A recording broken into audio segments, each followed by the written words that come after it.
I would like to make a second video. This is what really aggravates me about the modern day education system.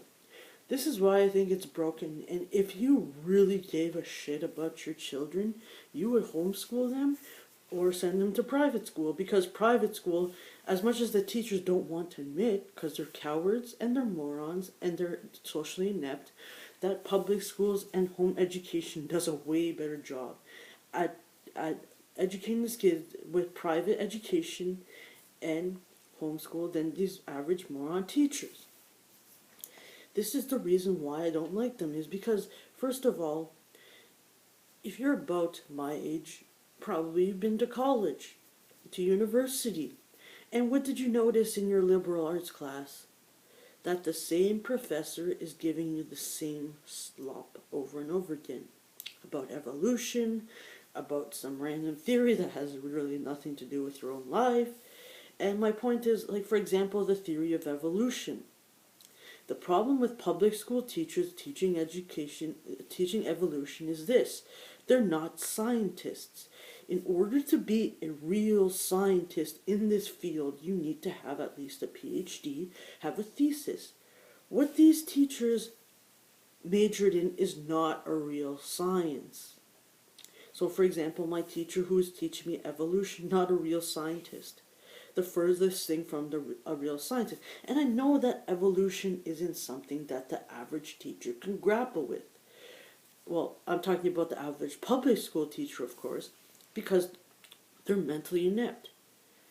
I went and looked up the teacher who used to teach me biology, who used to teach me evolution. What are her credentials? She is not a real scientist. She has 0 credentials in science. So, should we be taking what she says with a grain of salt? Absolutely, because if you went and looked at another real scientist, they say there's more to this equation than what she wants, than what these people want to give. For example, the person who taught me evolution, Miss Gotel. The problem with this moron is the fact that she's not a real scientist. And I'm going to school, I'm studying computer engineering, which is more of an applied science. And we're taught how to gather scientific information. And I can tell you that their ideas on evolution is bullshit. The first thing that I find wrong is the fact that I know maybe the public school teacher maybe can't grapple this idea because they're like inept, like they're stupid. But the average scientist, who is a real scientist, can probably grapple this idea. And what is that? The idea that there is a missing link and that scientists really know what it is. What can be the missing link? Now, I'm going to make a later video that maybe where I can pull up actual evidence to support this, because right now I'm doing this at the top of my head. However, I want to make future videos where I might show actual academic journals that talk about what I'm saying, because what I'm saying, if I'm just saying it, it becomes an opinion. But then once I show that I went and I looked up academic journals to sort of emphasize that I know what I'm talking about, it makes it easier. The thing about the missing link is this, and you can just use your imagination. If you look at all the animals on the earth, all the animals are not bipedal. They walk on all fours or whatever. Humans are bipedal, and they say from an evolutionary standpoint that's what makes us unique. And that's what made us able to evolve in such a way, because we have opposable thumbs, we can build things. The theory is that we went all this way for what? The thing is, what can be the missing link?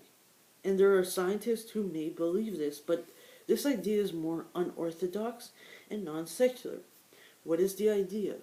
The idea that we came from aliens. What other thing in this earth is bipedal and has opposable thumbs? There's aliens, maybe they're not on this earth, and may explain why they put so much emphasis into traveling so many light years away to sort of do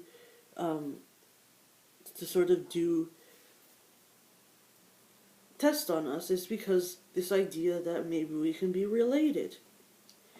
Well, it makes a lot of sense, because genetically, obviously, they have signs of bipedalism and opposable thumbs. My point is, don't take everything that these teachers, the average public school teachers, they are some of the bottom of the barrel genetic rejects.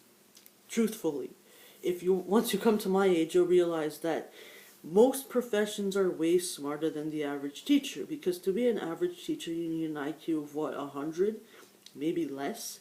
So obviously, and that might explain why none of these teachers want to get another job in teaching, because it's easy, because they obviously don't have the raw mental capacity, for example, to go into engineering.